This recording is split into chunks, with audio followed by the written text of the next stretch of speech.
dalle ricette in farmacia a quelle in cucina, sempre con la stessa voglia di mettersi in gioco e di essere utile agli altri. È questa la scelta di Francesco Useli, farmacista veneziano in pensione con l'hobby della cucina.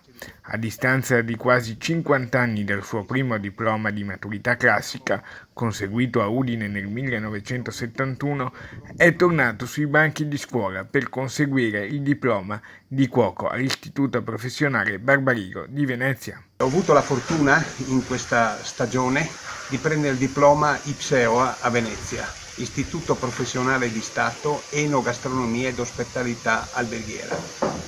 Esperienza che io consiglierei a tanti. Una scelta maturata a quasi 68 anni che compirà in agosto, ma in realtà questo desiderio lo coltivava nel cuore da tempo. Useli dedicherà questo diploma a chi ha più bisogno. Fa parte della Croce Rossa sia come corpo militare sia in qualità di volontario e per cui nelle diverse situazioni di bisogno ha deciso di impegnarsi a far da mangiare con una convinzione: il cibo buono rallegra l'animo delle persone.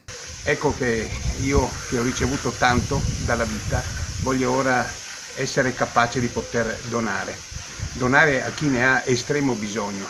Pensiamo a tutte quelle imbarcazioni che affrontano il viaggio dall'Africa fino all'Italia.